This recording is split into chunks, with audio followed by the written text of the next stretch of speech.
All right, well, welcome everybody to Views from the Capitol today in October, finally doing our budget edition. We will talk about what happened last week and take your questions. So please put those in the chat as we go. And if you could stay muted just to make sure that there isn't background noise as we're presenting. I'm Jennifer Smith, Director of Government Relations for the Michigan Association of School Boards. With me today is the rest of my team, Brenda Pilgrim and Liz Cook, who will be helping with some of the questions in the chat, and my co-presenter, Jason Helson from MSBO, who is going to do our numbers. After months of delay, we finally got a budget in the middle of the night last week.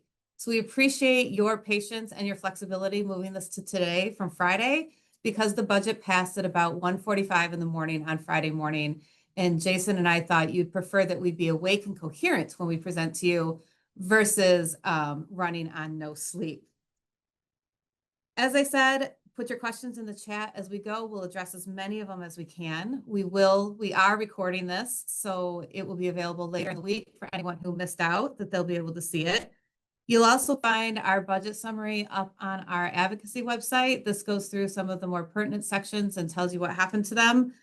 And as always, if you have questions, feel free to reach out. I'm going to turn it over to Jason to get us started with the details. Well, thank you, Jennifer, and thanks for the opportunity to be with you today. My name is Jason Helson. I'm Associate Executive Director at MSBO, and I work on all things school finance for our membership. I really appreciate the partnership between MASB and MSBO here, and yeah, like Jen said, we've had a couple false starts on this one. We like to do this one in the summer, and we had certainly planned to do so, and now we're going to dive into the budget, though. So we had Senate Bill 166 passed in the late evening hours last Thursday night, and that's going to be the mechanism that funds the school aid fund in fiscal year 25-26. The headline items, as I picked them out, I see 10,050 as the foundation allowance. And so remember, through the spring, we had 3 budget proposals. The governor's budget proposal came out in February, started at $10,000 even. Senate followed at 10,008 and House followed at 10,025. We heard a lot of discussion this spring about $12,000 in the House proposal, but in reality, it wasn't a $12,000 foundation allowance. It was a combination of foundation allowance and a roll-up of some of the categoricals.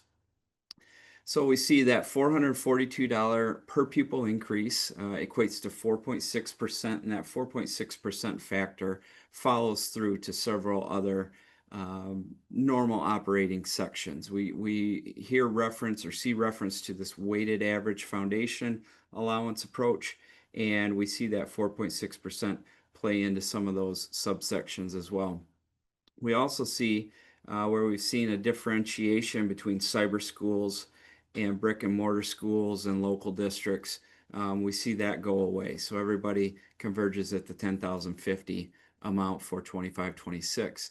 Another headline item that I see that we've had a lot of questions about and we've heard a lot about in the media is Michigan School Meals. So Section 30D funds Michigan School Meals, free breakfast and lunch for all students.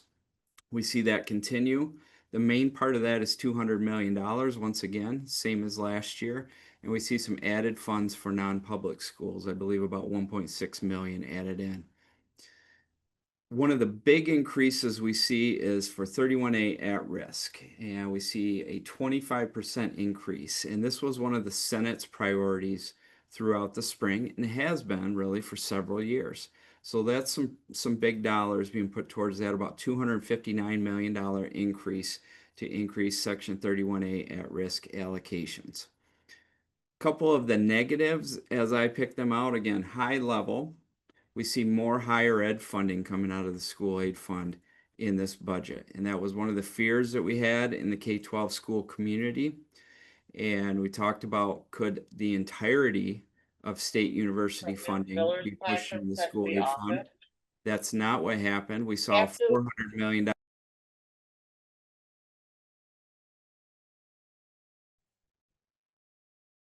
right, there we go. So we see $400 million of additional higher ed funding coming out of the school aid fund in this budget package.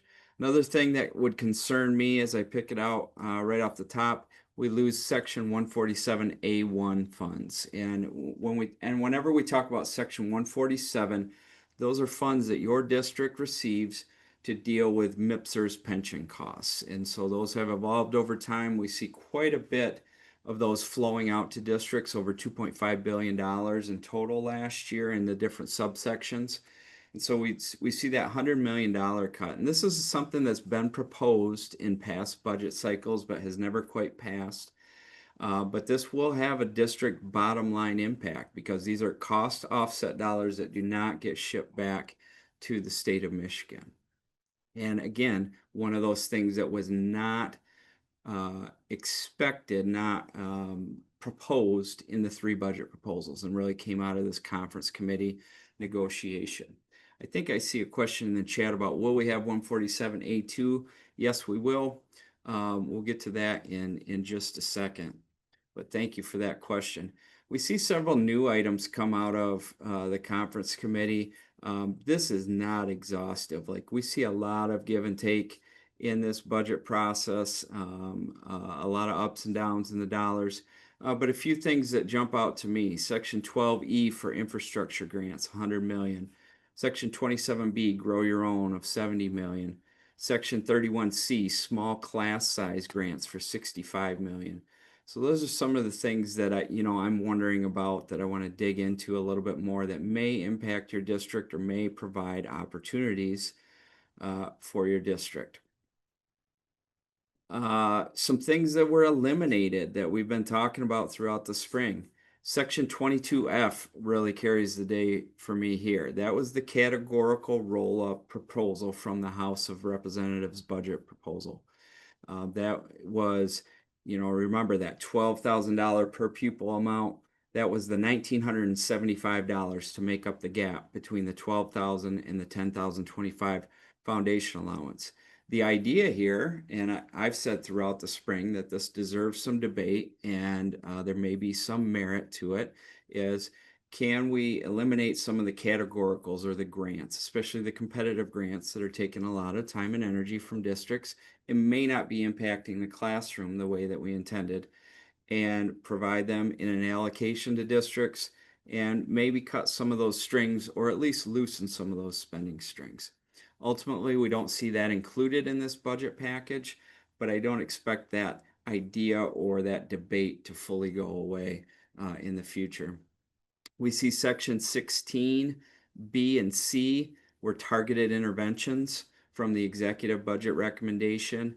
Again, a response from the governor's office for, again, something we've seen in the media: lagging test scores, maybe reading scores not up to snuff with some expectations, and ultimately we did not see that carry through. 12F was an interesting, innovative idea from the Senate budget proposal for educator housing. Certainly, we see housing shortages, especially in northern Michigan, in some of the resort areas, and we don't see that carried forward. And then section 27 has had multiple grants over the years. A lot of this has been focused on workforce, whether it's recruitment of new teachers, retainment of existing teachers, offsetting costs for our teaching staff, and we see some of those things cut or eliminated from this budget. Another elimination that I've gotten questions about is section 22C, which was an equity payment equal to $171 per pupil. This went to out-of-formula districts for several years running. If I'm not mistaken, it was implemented in the fiscal year 21-22 budget. And if you remember, we were kind of mid-pandemic, coming out of the pandemic, certainly dealing with stimulus funding at the time. And that $171 per pupil has been carried forward for several years now, but we do see it eliminated in this budget cycle. So if you're an out-of-formula district, depending on what your tax base looks like, this may be a big hit to you, and you may find that the district impact doesn't look quite as advantageous to your district as it might to others. We also see some changes in section 32 which houses our GSRP, our early childhood programming, Section 32B early childhood block grants. That was funded at about $19.4 million last year, and that's eliminated from this year's budget. Again, another concern that I've heard from several districts around the state.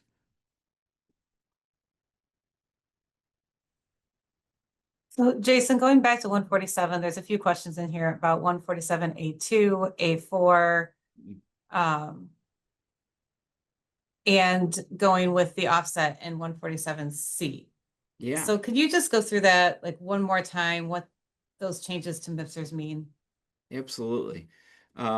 That's a very important topic, one that we have a lot of discussion within our membership about.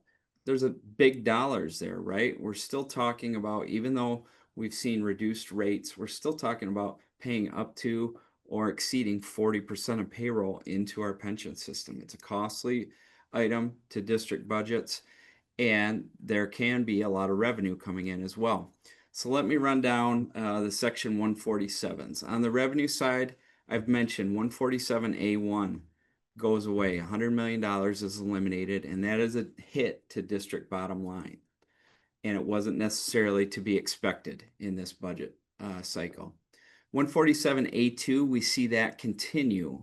We see a slight decrease in the 25-26 appropriation.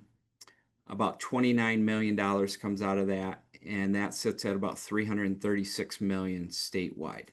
So that's expected to continue. You may see a slight decrease in your district allocation, but again, that was part of those budget proposals throughout the spring. 147A3 is eliminated. That was $12 million that went to ISDs, similar to 147A1 going to local districts. So that is a hit to ISD district bottom lines.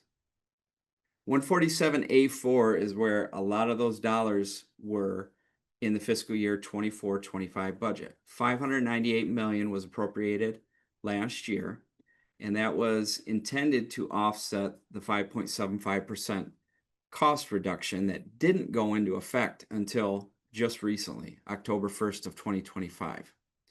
So that $598 million was kind of dealt with as one-time appropriation last year. If you remember, this was one of the trades that was made in June 2024. We were talking about a foundation allowance increase. We were talking about the need for some MIPSers pension relief. And so there was some trading done. The MIPSers pension relief was done forward-looking, a year out, and I'll get into those rates here in just a second. The foundation allowance increase was basically zeroed out, and the state said, here, we're going to allocate this $598 million to districts, and this is going to help your bottom line.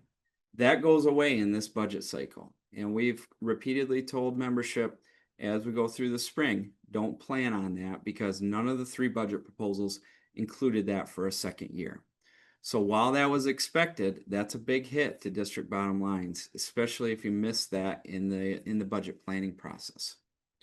Then we get into 147C, which is the state share, which means the district gets the revenue, but sends it back to the state on the expenditure side. So this has the effect of grossing up your district budget, but not impacting your bottom line.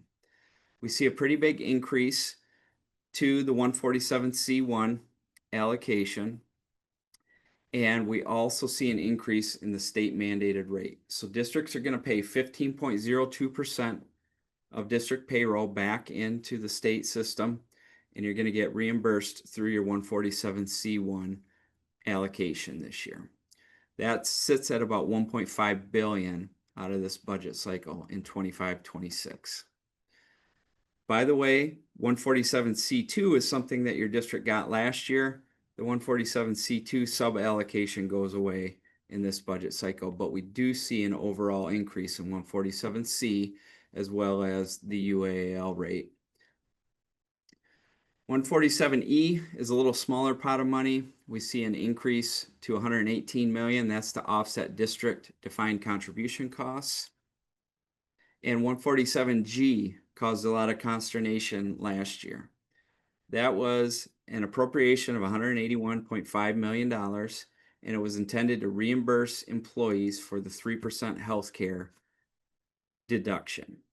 That goes away as that wraps up. The 3% employee healthcare deduction is no longer as of October 1, 2025, but the funding also goes away in this budget cycle. So again, another impact of we're going to have a reduction in revenue, but we're also going to have a reduction in expenditures as we look year over year in our district budget, and it shouldn't have a bottom line impact. But there's a lot to sort out and a lot to tie out and reconcile in your district accounting records. Hopefully that helped. On the expenditure side, I think there was some concern in this conference committee that the state could go back on the 5.75 rate cap reduction that was set to go into law on October 1st. We don't see that playing out. That would have created additional legislative action in Lansing. And there was some concern that, before that even goes into effect, now we're breaking a promise made to districts. We don't see that happening, but we do see that stabilization rate going back up to the 15.02%. And again, we have communicated multiple times that October 1st, 2025 rate sheet to our members, and that's really important with your payroll processing. All right, to change the subject, and I think this is referring to 22L, but explain the $203 million for public school staff bonuses. There's some language, and this is one of the big supplemental appropriations that we see in this budget package. So we see several items appropriated for fiscal year 2024-25 as supplemental items. Jen and I talked about this earlier. Normally we would see these, some of these things as normal course of business, but they'd happen sooner. So you'd see an impact maybe in your August state aid status report for your district. And of course, at that point, there's still time to hit the accruals to impact the bottom line at June 30 fiscal year end. Of course, now that we're sitting here in October, those books are closed, your audit is done or close to done. And so what you're going to see is a prior year impact on your state aid. 22L, do I have that right, Jen? Is that the one you asked me about? There is 27L. 27L, sorry. Nope, no problem at all. I wasn't sure if I had the right. Let me get to my notes on that one. So we see $350.3 million in a supplemental appropriation for this section 27L, education compensation. And it's some interesting language. I don't see it as too dissimilar or inconsistent with some of the Senate priorities over the past couple years. It talks about employee compensation, specifically educator compensation. So educators are defined in the bill, but not strictly limited. It does include union employees, even if they're not specifically identified in that language. And there's $203 million that is conditional on the state budget director lapsing remaining Section 27K funds. And it says districts shall bargain increases in compensation with unions, and payments shall be in addition to existing CBA payments or compensation or any of that. So an interesting kind of juxtaposition here. It does, I think, go along with some of the Senate language that has been proposed or debated in this budget cycle.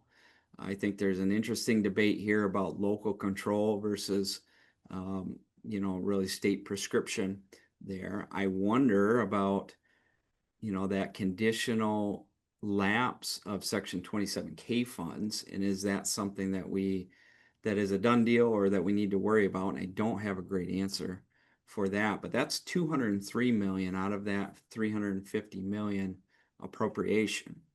The other piece of that is $147.3 million, and that is the estimated remaining balance of the MIPSR's reserve fund. So if you remember when we were going through Section 147, appropriations, we went from A to C and we kind of skipped over B. Well, B is that MIPSR's reserve fund that districts don't see because that's a state level fund. And there's some ins and some outs. Sometimes they'll put some money away. Sometimes they'll draw some money down.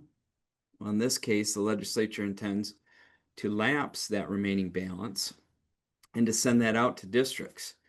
Remember that 147G that we talked about a minute ago that was to reimburse employees for that 3% health care?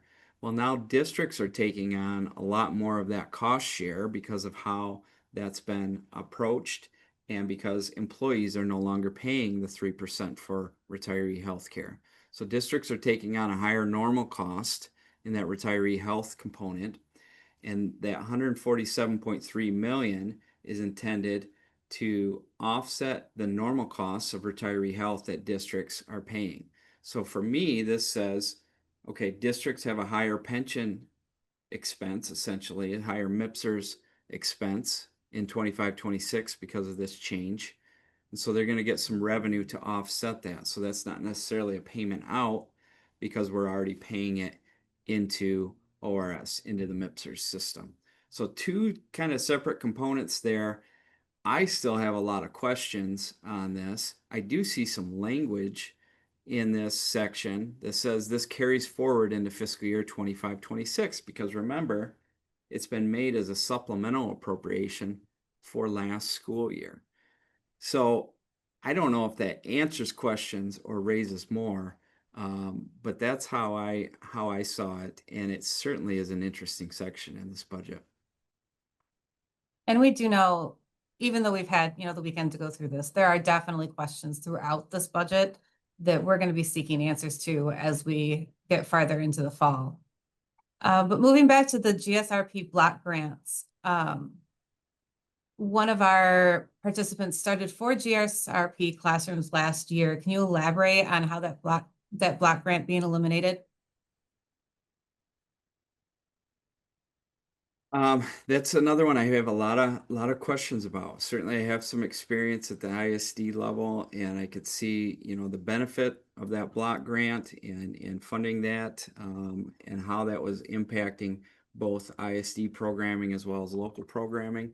I know there's a lot of concerns about elimination there, and I'm just looking for a little bit more information to see if I can add any more context to that.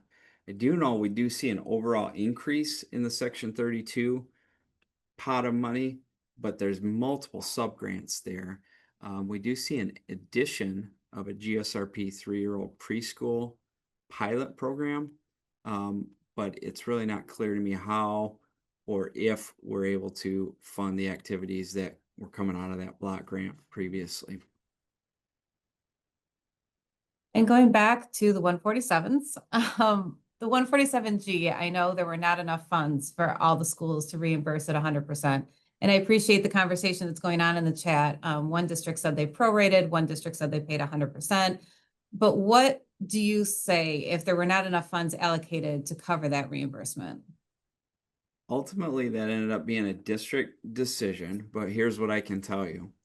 MDE has said, Michigan Department of Ed, MDE has explicitly said there's no district obligation to make the 3% whole. You're required to pay out what was received in Section 147G funds, but there was no obligation to make that up. Similarly, there's no prohibition on the district spending some general fund dollars to supplement that and to make employees whole. So that was perfectly reasonable. I know there were pockets of the state that said, yes, we're going to just commit to paying the 3%, try to make it nice and clean, and whatever shortfall is there, we're going to eat it out of our general fund or our fund balance. Other districts have held the line and said, no, we're not going to pay a penny more than what's been paid out. There's been some chatter within our membership even today about how some regions and some counties are doing that. And it seems to me that it's slightly more popular to say, nope, we're going to prorate what's going out this fourth quarter because we didn't get the additional dollars. And, if employees are only paid 80% of that last month, then so be it. We're going to communicate that clearly We're going to show our employees how much we received in that state aid line. And I haven't heard a whole lot of, I'll say belly aching about that coming back. I feel like when districts have communicated that clearly and had an open and honest conversation with unions and with employee groups, that it's gone fairly well, but I can't say for certain that it hasn't been an issue anywhere. There's a question about total amount to higher education. I put the numbers in the chat too, but it's about it's just over $1.3 billion that will go to higher education for 25-26. 493 million of that goes to community colleges, which is fully funded out of the school aid fund, and 850.8 million of it will go to the universities. This was less than we feared when we were talking about the roads package. The House put in over $1 billion more, but still is a troubling amount that this just continues to increase. But that did free up, it's about $400 million more than last year. So that freed up $400 million in the general fund as they were working the general fund budget. But we're at 1.3 billion at this point in school aid fund that's going out to higher education. Section 22L that I mentioned before, but I misspoke. That is the transportation funding. What is happening with that one? I believe we see that continuing. And again, that was one of the things that we were possibly concerned about. Could that be cut? Certainly the House had looked to roll that up. And I think that stays at the 125 million level. And again, remember, that's one of those things that was set aside several years ago. As we were coming out of this pandemic, we had some one-time funds and some large fund balances at the state level. We saw several reserve funds set up, and Transportation Reserve Fund was one of those items that was set up.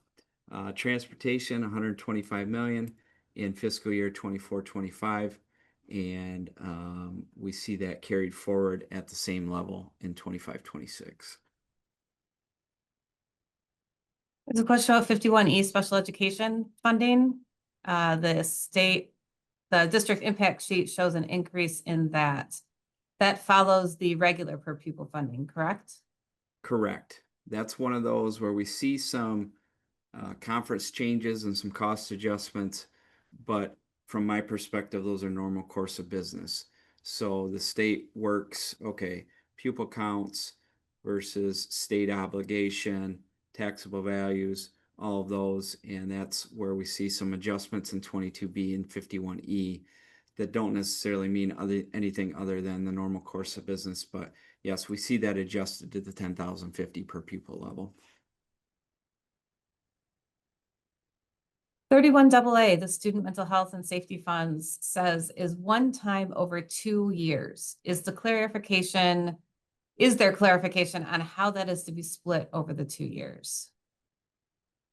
I don't believe that we see direction in terms of how that's to be split. You're absolutely right. We do see 25-26 only, but a 2-year time period, $321 million appropriated. There's a lot of interesting changes here, possibly some things to be concerned about. We see new requirements for SROs or school resource officers in that language. It must be licensed law enforcement. We see the addition of safety dogs and cell phone free policies as allowable uses of this grant. We see this broken down into 3 pots of money, 210 million, I believe. A little over 200 million. I'll get the exact number here in a second, as per pupil grants. Then we see a subsection for competitive grants for school resource officers and safety dogs of 53.5 million, and a separate subsection for competitive grants for mental health professionals of 53.5 million. Subsection 9 of this language adds a requirement that says to receive this funding, a district must agree to be subject to a comprehensive investigation, must affirmatively agree to waive any privilege that may otherwise protect information from disclosure in the event of a mass casualty event, and must agree to comply to a comprehensive investigation. And it goes on from there. I know this is some language that has some folks concerned. It's ultimately, I think, springs out of the tragedy at Oxford Community Schools several years ago. And I think while everyone's sensitive and sympathetic to that, I think there's a lot of legal questions that arise when we see this language. This was language that was proposed in the executive budget recommendation and ultimately carried through or something close to it. And I know there's some serious concern about what does this mean and what impact might this have on, district legal liability, governmental immunity, insurance protection, all those sorts of things. And just to add to that, this was language that we fought to get out. The House had told us there was no way they would accept it, but that was way back in May, which was, years ago in the budget life cycle. We believe this is language from Attorney General Dana Nessel because as many times as they wanted to go into Oxford, Oxford never accepted the state's offer for the investigation. There were 3 other independent investigations. So then this language gets added that says you have to let the state investigate. We will continue to fight to get this out. So knowing where it came from, the governor and the Senate had included it. The House didn't. We were really disappointed to find that it was there. And as Jason mentioned, there are legal questions about putting our employees at risk or violating their legal rights. And there are insurance questions as far as having to use whoever the governor says. So we'll still be looking into this and we're going to still fight to get that removed because we don't think that your school safety and mental health dollars should be tied to if something terrible happens, you have to let the state investigate. We just don't see that should actually be connected. Jen, you had asked a question about the allocation or the spending of those dollars. I didn't directly address that, sorry. I do see work project language added in this section, which allows carry forward or carry over into fiscal year 26-27 from the district level.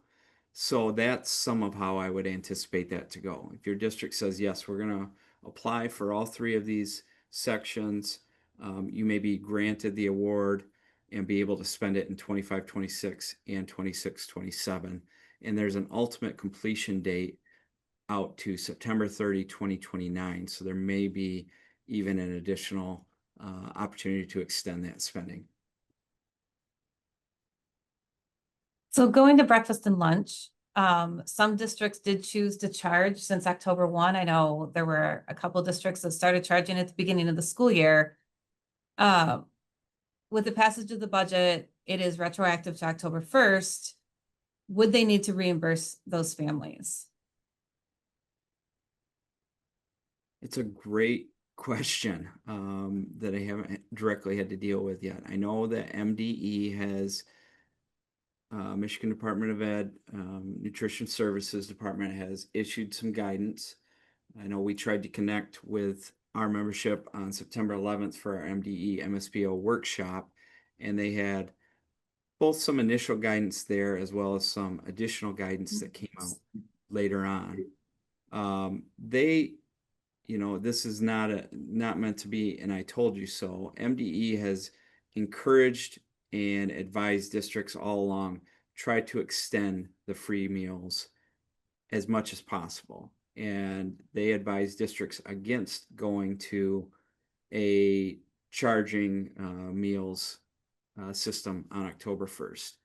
I know there were some very valid points brought up. When we got the extension or the continuation budget, that was really a general fund, general government extension. There was no school aid fund appropriation that actually happened on October 1. So there was a lot of debate within our circles about can you spend those dollars without an appropriation on October 1? And some folks flat out said no, and others said, nope, go on MDE guidance. So do you need to reimburse families? I think that's a valid question. I don't have a great black and white yes or no answer on that. But we'll do our best to share as much guidance as soon as possible as we can. I know MDE has put out some good documents there already. I don't know if they put out anything post October 4th or October 3rd budget deal. Yeah. So with the budget passed, should we expect the October 20th state aid payment to be on time? I expect it to be now. We were just checking where we stand right now. We believe this budget deal is sitting with the governor, but it has not been signed yet. And so that's a pretty key step in the process, right? To complete the process. I don't know if we're expecting any line item vetoes in this process. I know time is running short for some of those changes. But what we heard from MDE is a signed budget deal by October 10th more or less guarantees no delay in the October 20th state aid payment. As we sit here on October 6th, the legislature has hashed it out. There's been a conference committee deal. I think it's very encouraging that we should not see a delay. Is it still possible? Yeah, I suppose it is. But hopefully that would be something catastrophic happening. It would seem to me like we're on target for that traditional October 20th state aid payment to be made on time. One of the things that we talked about with districts this summer and early fall is, remember, your October state aid payment is a little bit more of a bare bones, an estimated payment, right? We don't yet have the student counts certified by the state. We generally don't get the Section 147 funding until November. So some of those things lag a little bit. So keep that in mind when you're looking at your district cash flow. Look at the last few years. I think you'll probably find your October state aid payment is a little bit less than November, December, and January.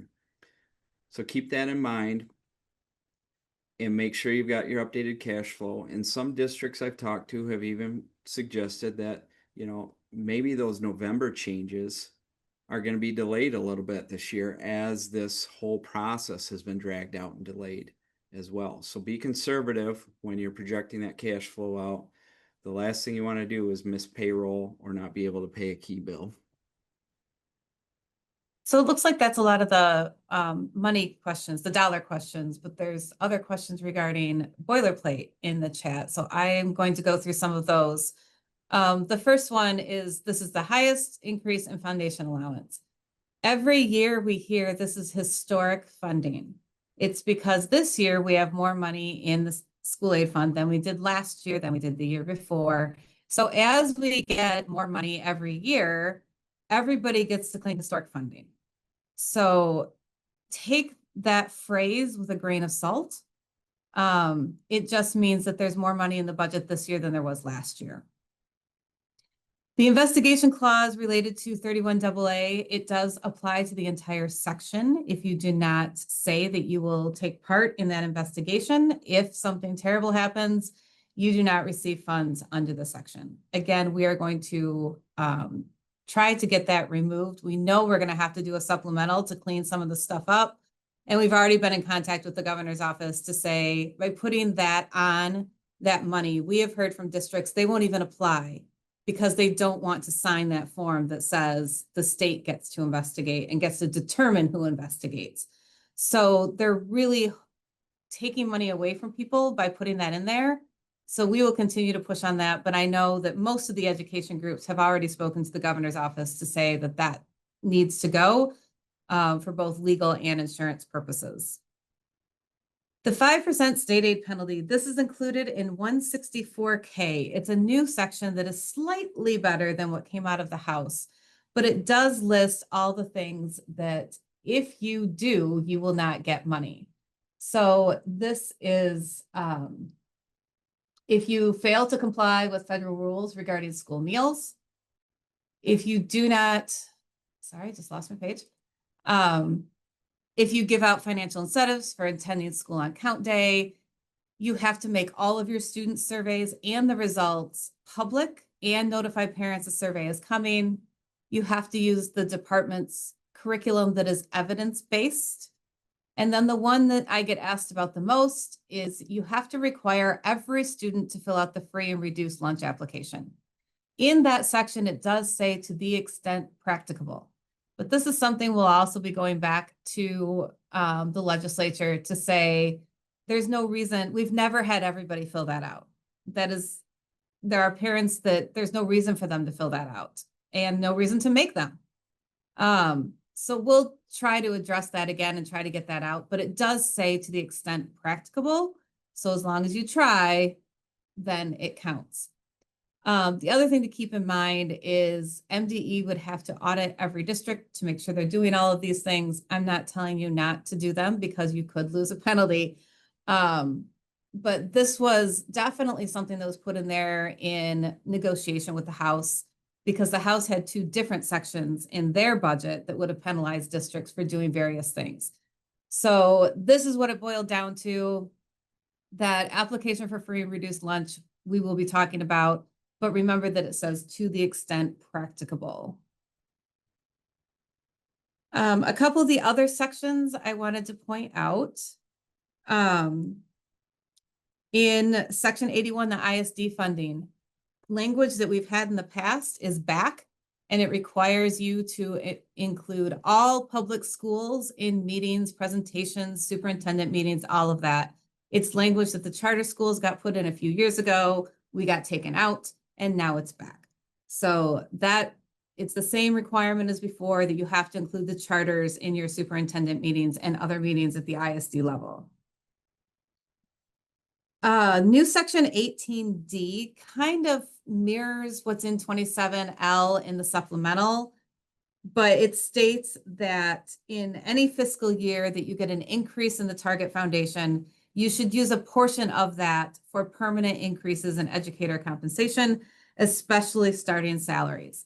It's intent language, it doesn't require it. If you remember in the Senate budget, it was passed that every 50% of every increase every year would have to go to this purpose. This is just intent language that you use part of it for that purpose. And Grow Your Own was redone. I don't have the section number on that, but on the Grow Your Own, it's now a competitive grant, and they divide programs by tiers. It appears that tier 1 is aimed at Teach for America, and tiers 2 and 3 probably aimed at districts, but each tier has a set of criteria that you have to meet in order to be in that tier, and then you have to apply for the grant. So Grow Your Own 1 became competitive, which is unfortunate. And 2 set up this extra paperwork to figure out which tier you're in, to figure out how much your grant can be. So just know that if you have a Grow Your Own program, you might want to take a look at that a little closer. And finally, in 31A, this has been flagged, but as we talk to districts that deal with like high levels of at-risk students, it states that you have to put together a report to parents on how you use the money, results, things like that. In speaking with districts, it seems that this is not a big deal. A lot of districts are doing this already, or it's required under federal law. So we're not as worried about that reporting requirement as we normally are when they add reporting requirements to the budget. There's also a question about roads funding, but I see that we'll go back to the school aid funding. I'll cover roads at the end. There's one in here about, we don't have information from MDE on the educator compensation program.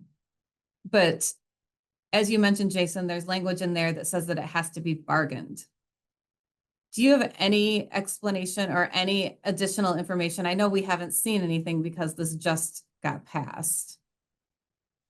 No, my read is it's continuing to drive dollars towards that. I think the Senate has been clear about increasing teacher compensation as a priority, especially the education leadership within the Senate. And they see that as a key recruitment and retention and job force strategy. And so the way the language reads to me is, okay, we've got a contract. It calls for a 2% increase. This money is not to be used for that 2% increase. It's to be used for something more, something above and beyond 2%. And it does say, you know, union employees are eligible even if they don't fall into one of those educator, defined educator categories. And it does say that the district shall, uses the word shall multiple times in this section, negotiate or collectively bargain with the employee groups. So it kind of reads, there was an appropriation made a couple years ago to this extent, not this large of a dollar figure. I believe it was fiscal year 23-24. There was about $65 million, but I might be way off on that. I'll have to look that up.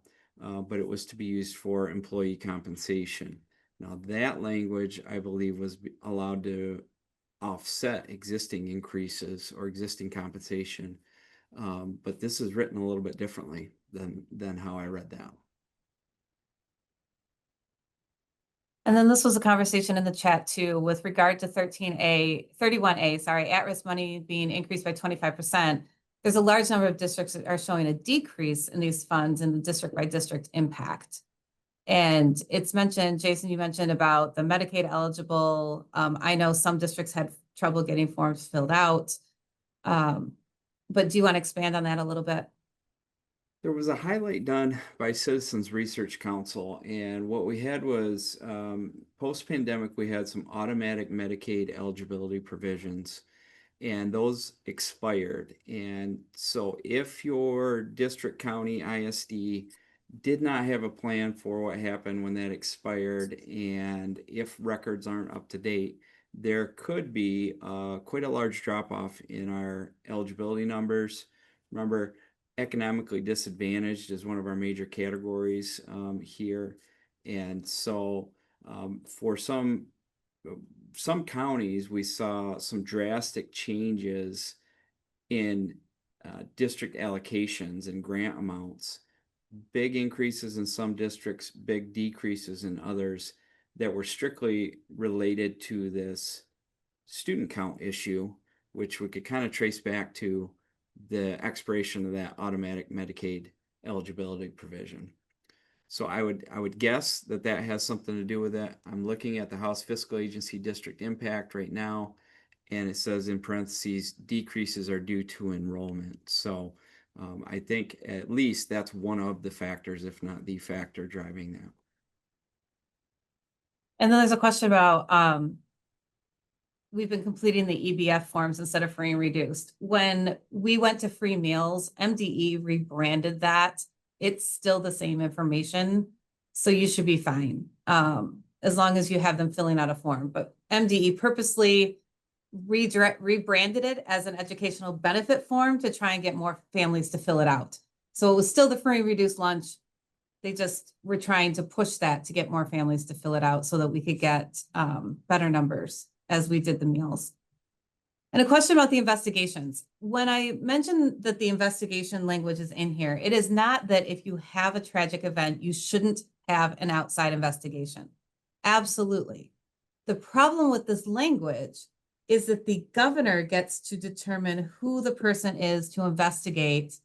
And it talks about waiving, you have to have everybody participate in waiving some of your staff's protections, which you should not be doing. So it's not that things should not be investigated. Absolutely. It's the language in the bill that is the problem, and that it is a governor appointed investigation versus what may be best for your community or what may be the best person out there at the time. So yes, if a tragic event happens, investigations are important. But this language being in the budget and tied to funds that you need to prevent those events is what we have a lot of trouble with.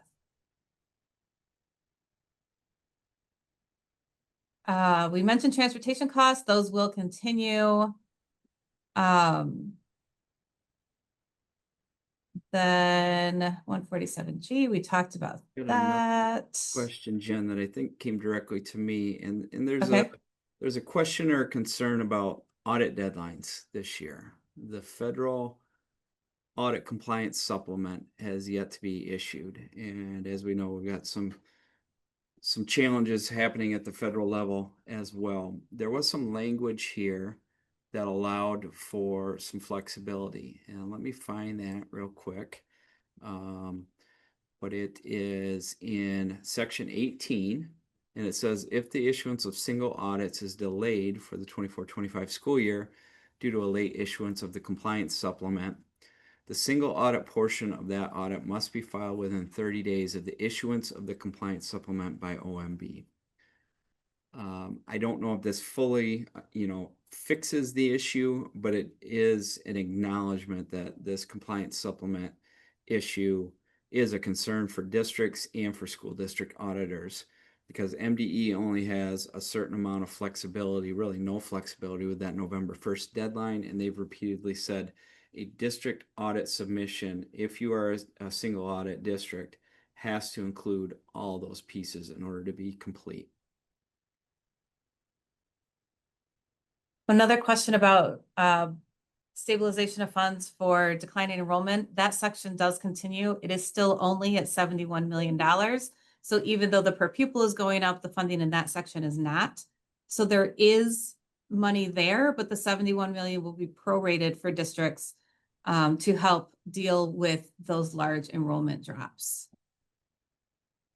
And 31A question, this is for you, Jason, because I don't know this acronym. But for 31A, is it just the APFR? Great question. That's what they make public now. I am looking. I don't know off the top of my head. I'm sorry. I will find out. And another question back to 27L, is it all staff or just teachers? And I think that just says educators. I don't know that it's specific. There's a term in that section, educators, and educators is, I'll say, more than loosely defined, but not explicitly limited. And so I think there might be an argument that everyone who works for you is an educator, but they don't have to be if you don't want them to be, if you catch my drift.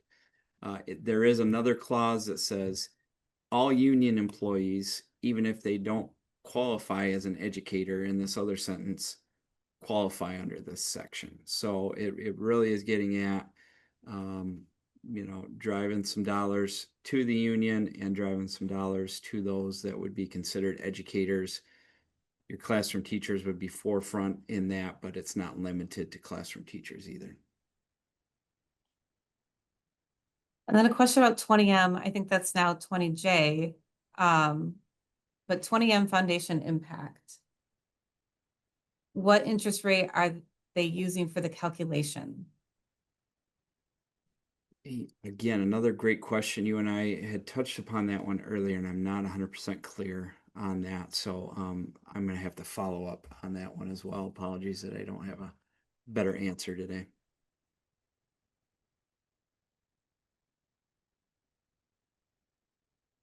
And then there's a couple more clarifying questions on 27L. And I think that we've got all the information we know, I think Jason has shared. So as more becomes available, that will come out. This is something too that MDE is going to have to figure out because it is an appropriation to the district. So I know it's frustrating that we can't give you answers, but I think that we're going to have to wait for MDE to do some of this work too. Jason, do you have a website where all of this information is available, the district by district and all of that? Yes, I will link that in the chat right now. We have a school finance menu on our top bar. Our website is msbo.org. We really do our best to kind of take everyone's information and compile it. Certainly, I would encourage you to take a look at House Fiscal Agency, Senate Fiscal Agency, State Budget Office, and others. But we do our best to pull all those down and put them in one place so they're there for our members, for your members, and in case something gets taken down too, then we've got a record of it. And so I just linked that in the chat. So as we're coming up on the hour, roads has always been a big deal. We've been tied to that roads package, the whole thing. And that is really what dragged this out for so long, is they couldn't make a decision. So the piece that affects schools is that they finally removed the sales tax on gas. So now, starting next year, I think, or January 1st, every penny you pay at the pump will now be going to the roads. Instead of the sales tax on gas, they will be increasing the motor fuel tax by 0.5% of the rate of inflation each year for the next, I think, 13 years. So it's not going to be a 1-for-1 like they had said before. So I don't know what your gas prices are going to look like. But they can finally stop yelling about every penny at the pump should go to the roads. Now, for us, they went in that same act, in the Sales Tax Act, where they removed the sales tax, they added in a section that says for the amount lost due to this exception, Treasury shall deposit into the school aid fund an equal amount. This is a protection that we've gotten on some of the other sales tax exemptions that have gone through, like for data center equipment, for feminine hygiene products. So Treasury has to make this calculation on an annual basis as to what we would have gotten and then give us that amount of money. So it's not pretty, it's not perfect, but it's darn close to a full backfill. So when we finally got that language and confirmation that it was going to work the way we thought, we backed off the roads and just let them deal with it themselves. The entire package was not done until 3 a.m. on Friday, I think was when they took the final vote. The biggest holdup was a 24% increase on the wholesale tax of marijuana. It was hard for them in the Senate to get that vote. That money will be going to roads. And then there were a couple of other small revenue things that they did, but mostly they're finding this money through other ways. So I don't have a final number on what they say they've raised for roads, because like I said, my whole focus in the education world's whole focus was on maintaining that $750 million that we were going to lose if they just cut us. So we were successful in getting that backfill. And we do think that it's a solid backfill. It does say that Treasury has to reimburse every dollar we lose. The budget was presented to the governor on Saturday morning. My guess is she will sign it fairly quickly. Although the budget we currently have runs through it was 1 week, so it runs through the 8th. So she'll sign it before then. Other than that, I don't know. I would doubt there's going to be very many, if any, vetoes in here because of how long it took them to get to the agreement. And I would think any veto the governor did would just set people off again. So my guess is we won't see vetoes. But like I said earlier, I do think we will see a supplemental come through as we try to clean up some of this language. And that's where we'll try to address some of the pieces that we have the biggest problem with. Uh, 22D isolated schools. That was increased. I want to say It was one of the 4.6% weighted average increases. Yeah. It's so increased that 566,000 up to about 12.9 million.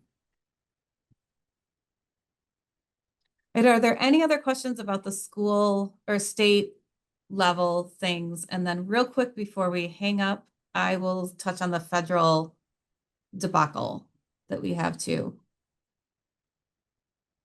So Michigan almost made history by shutting down with the federal government on October 1st. Would have been a fun little feather in our cap, I'm sure. But the federal government did shut down October 1st. Most federal funding, as many of you know, is forward funded, so you should be fine with that as long as the administration keeps their hands off it. The couple of things to keep an eye on and check is if you receive impact aid, that has probably stopped flowing. And if your Head Start program is funded on an October 1 cycle, that would have ended right away as well. So those are the two big things to keep an eye on in your district. If you receive either of those things, you probably are not receiving that money at this point. They have stated no new grants will be issued. We have been told that school meal funding for free and reduced lunch, that there's enough money to sustain that program for a couple of months. So that money should continue as well. At this point, I don't know when it'll end. I don't think anybody knows when it'll end. But as we headed into it, just before October 1st, the rumor on the street was a few weeks to a month. Our last shutdown was 35 days. Hopefully we don't go that long, but at this point, I don't have any idea when they'll come back together. It seems as though healthcare is their biggest problem. They're farthest apart on that. And I heard this morning that the US House will not come back in session until the US Senate passes something they can look at. If that all sounds familiar, it was in all of our updates throughout all of the summer about Michigan. So that's sort of where we stand at the federal level. It's a little harder to get a read on them since we're not there, but I don't think at this point this is going to be a short shutdown.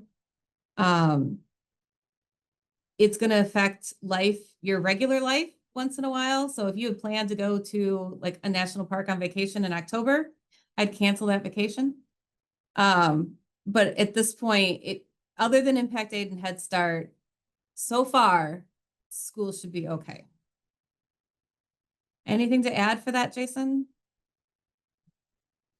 I think that's what we keep coming back to, and we're doing our best to communicate, but obviously some things can change, and it's a complex being. I think one of the things from our business office perspective that we're stressing is make sure your grant budgets are in order, make sure you're doing regular draws. You don't want to get caught up in one of these lengthy delays and have that negatively impact your district cash flow. Don't advance draw grant funds, but make sure you're doing a regular monthly drawdown on those funds. All right, seeing no more questions, and we have taken you well over the hour. Thank you so much for joining us today. If you do have other questions, feel free to contact either Jason or myself or any member of my team, and we'll try to help you out. And have some patience going into this as MDE now has to sort through it all too. So thank you. Have a great week, and I'm sure we'll see you soon.